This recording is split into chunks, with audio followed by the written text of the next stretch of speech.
They laughed the first time they saw it.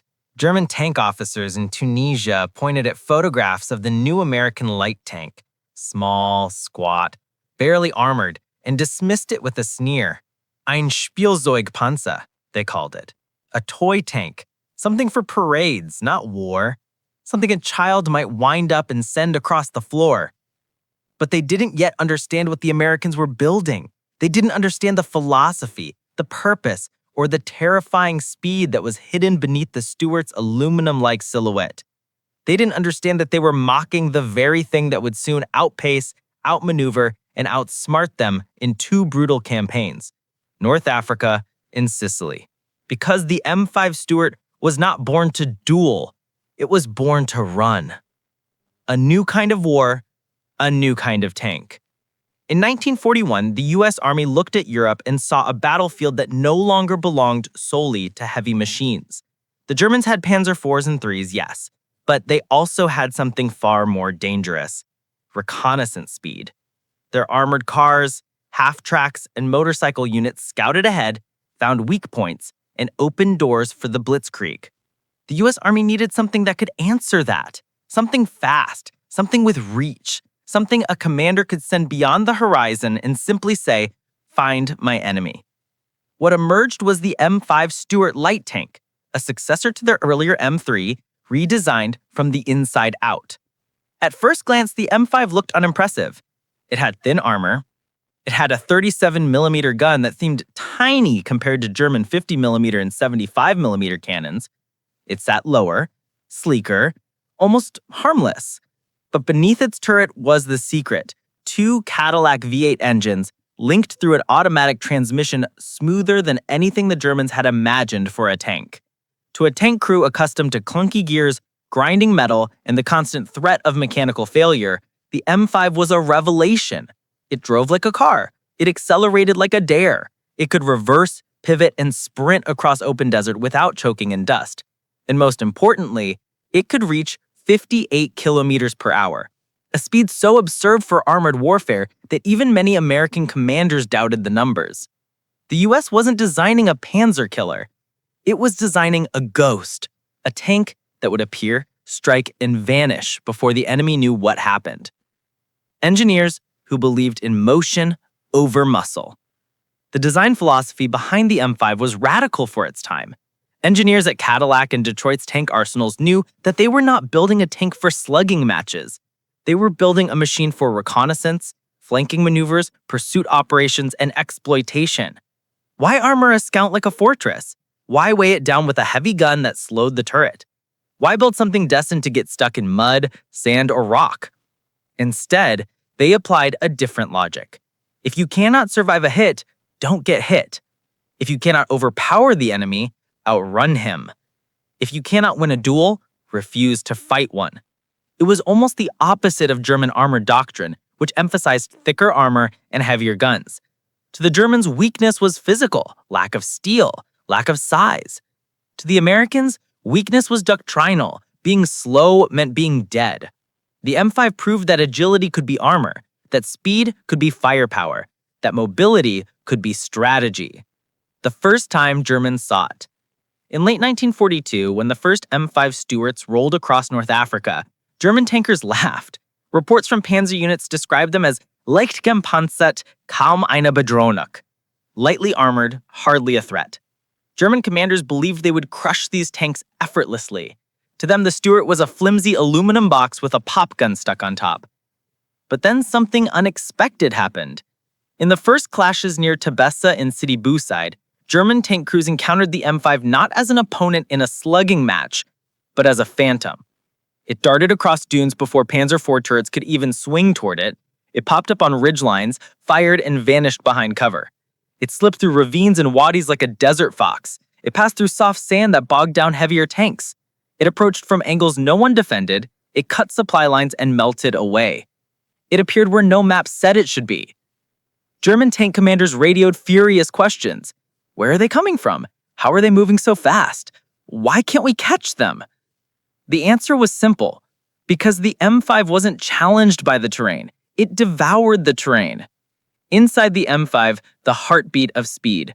For crews inside the M5, the experience was unlike any armored vehicle at the time. The Cadillac engines purred instead of growled. The automatic transmission shifted smoothly instead of grinding teeth. The tank responded instantly to driver input, allowing quick bursts, evasive maneuvers, and sudden acceleration that turned ambushes into escapes. A veteran driver later said, "The M5 didn't feel like a tank, it felt like a beast straining at the leash." Crews learned something quickly. The gun was small, the armor was thin, but the tank itself was alive. It wanted to move. It wanted to run. And in the desert, movement was survival. A tank defined by philosophy, not firepower. German crews judged the M5 by what they could see: its size, its gun, its armor. But they could not see what mattered most: the doctrine behind it.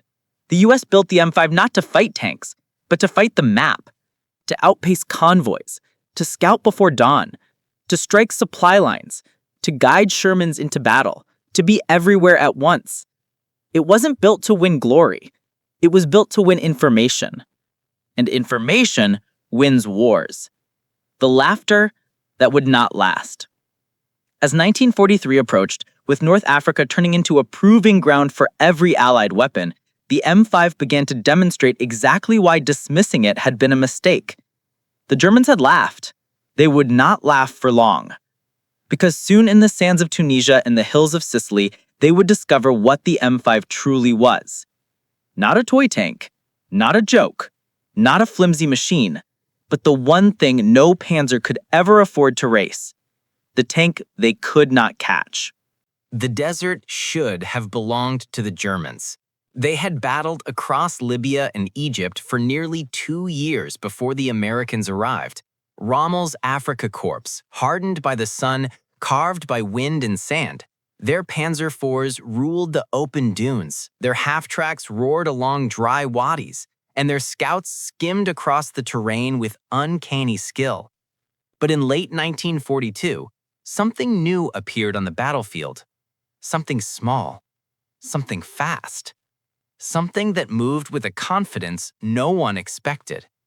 The Germans had laughed at the M5 Stuart the first time they saw it in reconnaissance reports. But in North Africa, the laughter stopped. The Stuart arrives in the desert, a machine at home in the heat.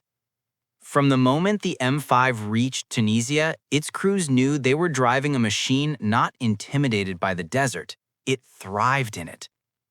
Other tanks struggled constantly. Panzer IV transmissions overheated in the scorching sun. British Grants clogged their air filters with fine dust. Even the American Sherman choked when its engine inhaled too much sand. But the M5? The M5 breathed desert air as if it were made for it. Twin Cadillac V8 engines purred like low thunder and hardly broke a sweat. The automatic transmission shifted with buttery smoothness even while climbing dunes. The cooling system, refined, civilian-inspired, overbuilt, kept temperatures stable where German engines screamed and sputtered. One American driver in the 1st Armored Division recalled the moment he realized the truth. The desert wasn't our enemy, it was our highway. The M5 didn't just survive the desert, it owned it. First contact, a ghost on the dunes. Near Sidi Bou Zaid, the Afrika Korps encountered the Stuart in combat for the first time. 3 Panzer IIIs crested a ridge, dust trailing behind them. Their commanders spotted movement, small shapes darting between rocks, kicking up thin plumes of sand. Through binoculars, they chuckled. Spielzeugpanzer, toy tanks. But their amusement turned to confusion when the M5s vanished, simply disappeared into a dip in the terrain. Moments later, they reappeared 600 meters away, not retreating, but flanking. Then they vanished again, then appeared again on the opposite side, then behind, then on high ground, then gone again. German radios erupted with frantic calls, "Sie bewegen sich zu schnell." They're moving too fast. It wasn't combat. It wasn't pursuit. It was a dance the Panzer crews had never practiced and could not keep up with. Speed as a weapon. The M5 didn't win battles with its gun. It won with maneuver, with burst acceleration, with nimble pivots and lightning-fast repositioning. During the Battle of Kasserine Pass, M5s slipped through ravines so narrow a Panzer IV couldn't even turn its turret. They crossed soft, shifting sand at speeds that made German drivers curse their heavy suspensions. They darted around the flanks of German columns like wolves circling a lumbering bull. American crews discovered that the 37mm gun wasn't useless if used properly, if they closed the distance, if they struck the sides, if they fired while moving. One American commander described the Stuart mindset: hit fast, move faster, disappear fastest. At Kasserine, entire Afrika Korps columns halted not because they feared the M5's gun, but because they had no idea where the M5s were or what they were doing. And against German supply lines, speed mattered more than armor. Cutting the lifeline, the Stuart turns raider. The Afrika Korps had a weakness: their logistics. Fuel, ammunition, food, and spare parts traveled in convoys. Long, fragile, vulnerable convoys snaking across the open sand. To a heavy tank, these convoys were hard to reach. But to an M5, they were prey. American light tank units began conducting slash raids, fast surgical strikes into enemy rear areas. They would appear out of nowhere, tear through a convoy with machine gun fire and 37mm shells, then disappear before German armored cars or Stukas could react. One famous raid near Sidi Bougal saw 5 M5 Stuarts destroy 14 trucks, 3 fuel tankers, 2 artillery tractors, and a radio command vehicle, all in under 4 minutes. By the time German reinforcements arrived, the Stuarts were gone, eaten by the desert. A furious German after-action report noted, "The American light tank strikes like mosquitoes, annoying, elusive, and impossible to kill." But they weren't mosquitoes. They were wolves. Fast wolves with steel claws. The Desert Duel, a battle of nerves. Despite their mobility, M5 crews sometimes had to stand and fight. The most famous example took place near El Ghoutar, where a group of M5 Stuarts were surprised by Panzer IVs at close range. By all logic, the Americans should have died. Their armor was thin enough to be pierced by a German gun at over a mile. Their 37mm could barely penetrate a Panzer IV except at perfect angles. But logic meant nothing when the M5 was allowed to move. The Stuarts scattered instantly, each tank darting in a different direction. The German commander hesitated, his sight picture shattered. He couldn't track all of them. The Americans weaved, darted, zigzagged, creating dust clouds as they rushed behind dunes. The Panzers fired, missed, fired again, missed again. Then the M5s did something insane. They counterattacked. They popped up from the flank at full speed and fired point blank at the weaker side armor of the lead Panzer. The first shot missed, the second hit. The third penetrated. The Panzer IV erupted in smoke.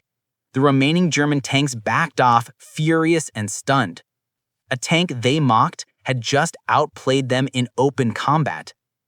What German crews learned, too late. After repeated clashes, the Germans made a grudging admission: the American light tank is not a toy, it is a reconnaissance devil. They began assigning faster vehicles to pursue Stuarts. They ordered artillery to fire preemptively on likely Stuart routes. They tried using aircraft to chase them down. None of it worked. The M5 could outrun everything except a plane. And even then, it could weave through ground cover too quickly to track. One German tank commander wrote in his diary after Tunisia, "We never caught one. Never. They were gone before we turned our turrets." The desert had become the M5's arena, a place where its weaknesses vanished and its strengths became undeniable. North Africa ends, the legend begins. When Rommel retreated from Tunisia, many American tanks were battered, scarred, or burned. But the M5 Stuarts that survived carried new reputations. They were no longer toy tanks. They were the fastest machines in the desert, the first vehicles into enemy territory, the eyes and ears of the Allied advance. And as the campaign moved across the Mediterranean towards Sicily, the Germans braced themselves. They knew the little tank with the big engines wasn't finished. It was only getting started. The Germans expected the M5 to shine on flat desert sand, but they never imagined it would dominate the rocky hills, twisting passes, and narrow goat trails of Sicily. When the Allied invasion began in July 1943, the terrain was supposed to punish fast vehicles. It was a land of steep ridges, stone terraces, switchback roads, and sudden ravines carved by centuries of wind. Panzer IVs and Tiger Is crawled across the island like exhausted beasts, their engines straining on every incline, their tracks grinding helplessly on loose gravel. Yet the M5 Stuart, the tank German crews once mocked as a toy, became the fastest, most unpredictable machine on the island, slipping between ridgelines, racing along mountain roads, appearing in valleys where no one believed a tank could possibly fit. For the first time, German soldiers saw something that unnerved them more than the tank itself. The grin on the faces of Stuart drivers who treated the mountain roads like racetracks. Sicily became a playground for the M5, and its legend grew in every village it passed through. The first shock came near Gela, where German and Italian armored units attempted to counterattack the beachhead. As Panzer IVs lumbered forward, American infantry suddenly saw M5s burst through olive groves, engines roaring, kicking dust into the air as they barreled down slopes the Germans refused to descend. A German officer later wrote that the Stuarts came from nowhere, like goats with engines. The Americans used the terrain as a weapon. Instead of charging frontally at German armor, M5s raced ahead and seized high ground, then radioed the positions of panzers below. When Italian M1340s attempted to climb after them, the Stuarts simply backed up the hill at speeds the heavier tanks couldn't match. In one engagement near Nisimi, 3 M5s lured a column of German armored cars into a tight pass. The Americans sprinted through the rocks, disappeared around a bend, and then reappeared behind the enemy line, firing into their engines before slipping away again. The ambush lasted less than 90 seconds. The escape took even less. German survivors described the Stuarts as phantoms, faster in the mountains than armored cars were on pavement. The campaign also proved one of the Stuarts' strangest advantages, its transmission. While Panzer gearboxes screamed and overheated trying to shift on steep grades, the Stuart's Cadillac automatic transmission handled the terrain with eerie smoothness. Drivers could weave through hairpin turns without losing speed. They could brake, pivot, and accelerate again in seconds. It wasn't just a tank. It was a steel athlete stretching its legs across Sicily's ridgelines. One crewman recalled racing a Panzer IV up a serpentine road near San Stefano. "He tried to catch us," the driver said, but his engine growled like it hated the hill. Ours sang. The M5 vanished over the crest long before the German tank even reached the halfway point. Infantrymen advancing behind the Stuarts marveled at the pace of the little tanks. They were always ahead, spotting snipers, clearing roadblocks, racing into towns to cut retreating German units off. In the hills above Agrigento, a platoon of M5s charged along an abandoned mule trail that commanders believed impassable. The Stuarts climbed it anyway, 3 miles of loose shale, tight turns, and sheer drops. They emerged behind a German artillery battery, surprising the gunners so completely that several dropped their shells and fled on foot. The Americans captured 2 88mm guns without firing a shot. A German officer later admitted that they had considered the ridge tank-proof. The M5 had disproved that in minutes. Another moment that became legendary occurred near Choina, where German paratroopers held a mountain town with stubborn defiance. Sherman tanks struggled to climb the narrow road leading into the valley, their engines overheating in the summer heat. The Stuarts, however, zipped ahead, taking an alternate goat path spotted by a Sicilian civilian. The path was so narrow that each M5 had inches to spare. Branches scraped the holes, rock dust coated the vents, and any misstep would have sent them tumbling hundreds of feet.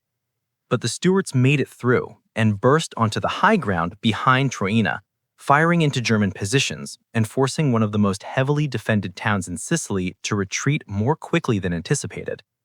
One German major wrote bitterly after the battle, "We do not fear the American light tank for its gun. We fear it because it appears where no tank should be." The speed of the Stuarts didn't just help offensively, it saved lives. During the retreat toward Messina, German rearguard units attempted several ambushes on narrow mountain roads, but Stuarts outran them every time.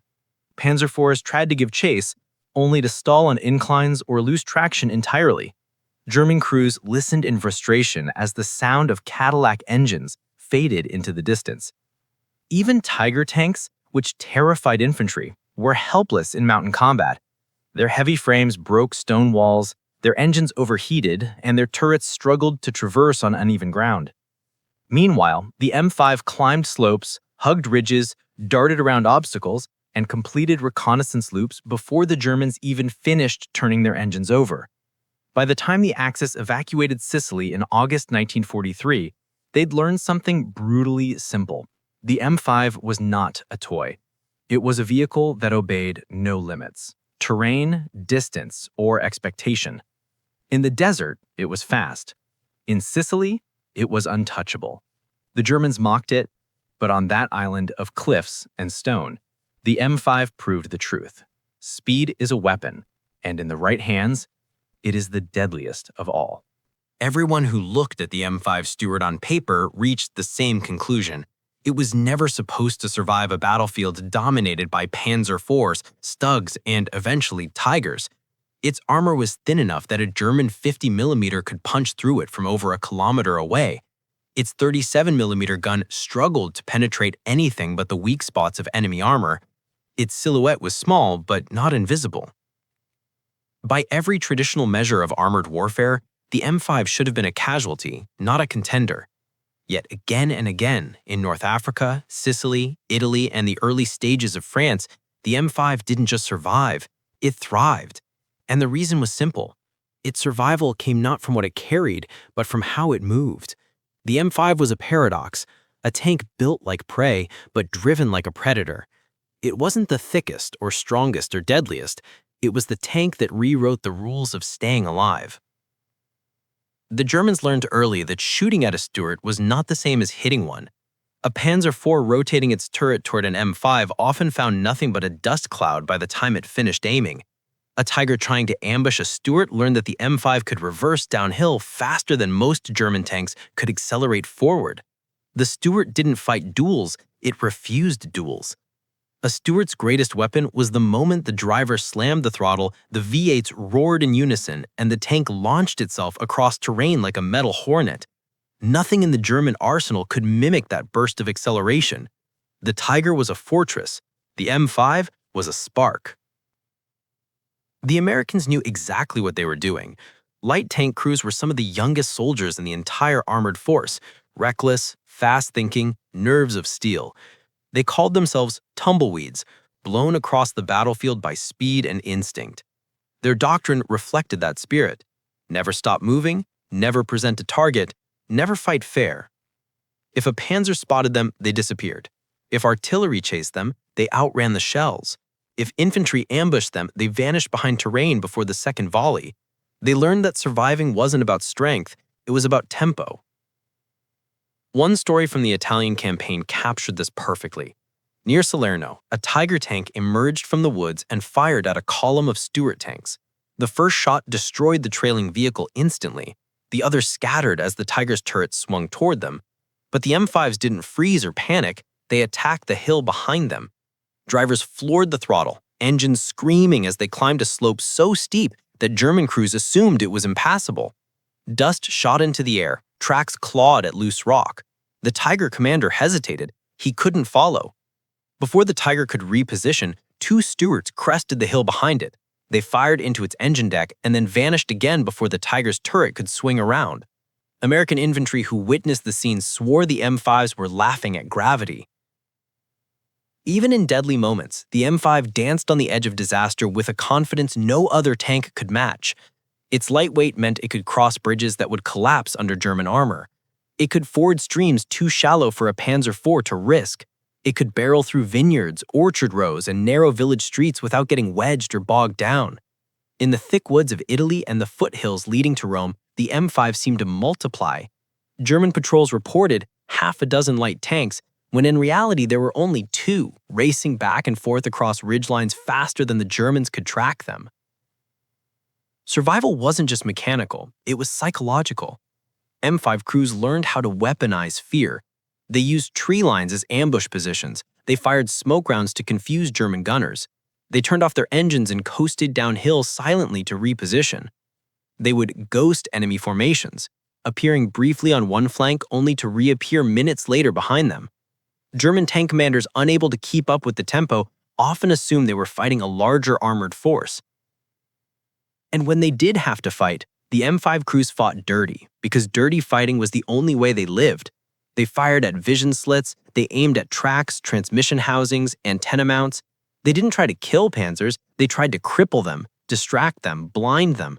A disabled tank was as good as a dead one, especially if it blocked a road or stalled an assault. One veteran described the Stuart's combat role this way. "We were the knife fighters, the Shermans were the boxers, the tank destroyers were the big hitters. But us, we were the ones who slipped behind the enemy before they even knew they were in a fight." The M5 crews knew they were vulnerable. Every time they climbed inside, they accepted that one lucky German shot could turn the hole into a coffin. But instead of fear, they cultivated something else: rhythm. The rhythm of combat driving, the rhythm of speed, the rhythm of engines synced like a heartbeat. This rhythm became their armor and their legacy. In dossiers captured after Tunisia and Sicily, German analysts made a quiet admission buried deep in their reports. The American light tank is not to be underestimated. It does not fight as our tanks fight. It refuses battle on our terms. That was the M5's secret. It broke every rule German armor had been built upon. It survived by creating a new kind of warfare, where velocity meant life, maneuver meant dominance, and courage meant trusting an aluminum-sized tank to do things no panzer would ever dare attempt. By the time the Americans prepared for the next stage of the war, the M5 Stuart was no longer mocked. It was feared. It was respected. It was understood, not as a toy, but as the tank that refused to die. And its speed, that unstoppable, unbelievable, terrain-shattering speed, was about to define its legacy forever. By the time the M5 Stuart rolled out of the mountains of Sicily and into the broader war in Italy and France, its reputation had transformed completely. What had begun as a tank mocked for its thin armor and tiny gun had become one of the most indispensable machines in the U.S. armored doctrine. The tank that moved faster, saw farther, and survived longer than anyone ever expected. It was no longer the toy tank of German jokes.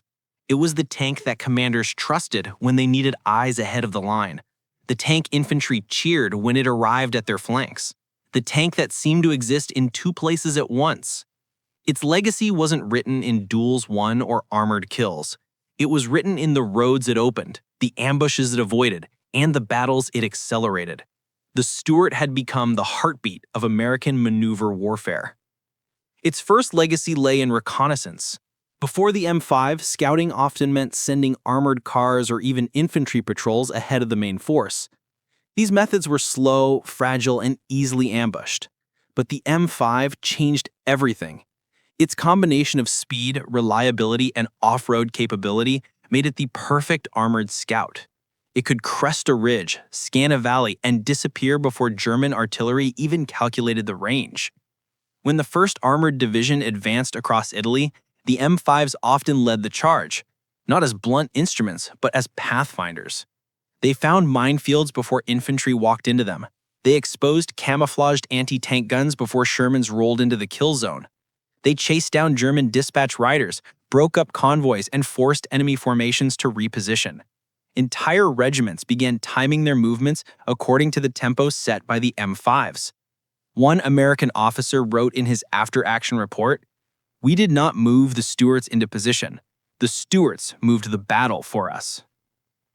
Their second legacy came from the chaos they sowed in enemy ranks. The Germans were used to a certain style of reconnaissance, measured, cautious, predictable. The M5 ignored all of that. It was unpredictable by design. A German battalion might see an M5 on their right flank in the morning and then find another behind them by noon. These appearances weren't coincidences. They were calculated penetrations by crews who understood that speed could confuse the enemy more completely than firepower ever could. In France, during the breakout from Normandy, M5s raced ahead of the main columns, slipping through hedgerows and lanes before German defenders could shift their forces. Several times, Stuarts cut telephone lines, disabled command cars, and even overran lightly defended headquarters before vanishing again.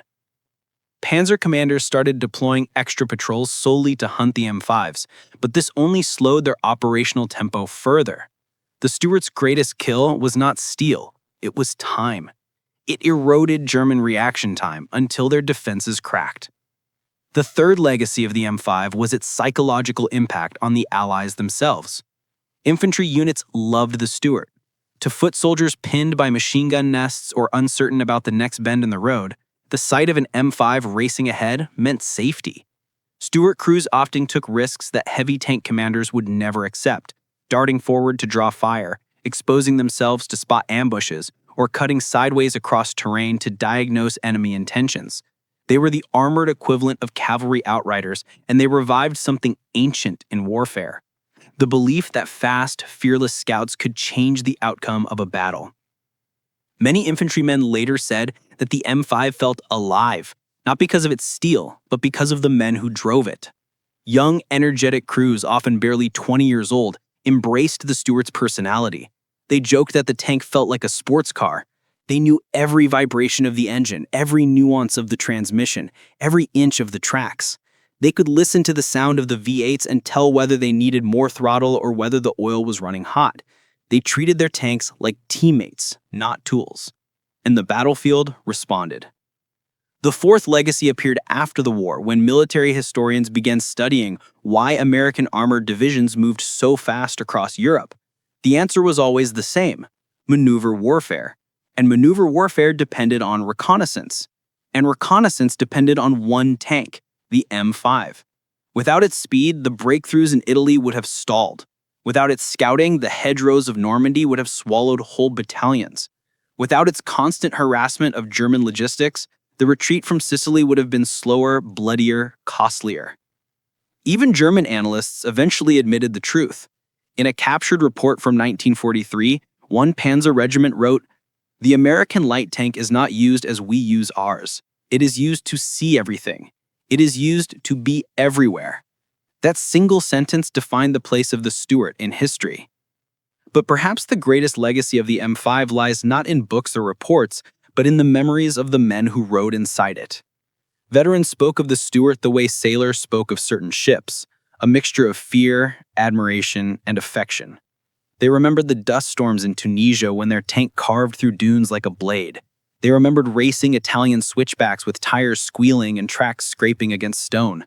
They remembered outrunning German artillery barrages because speed was our armor.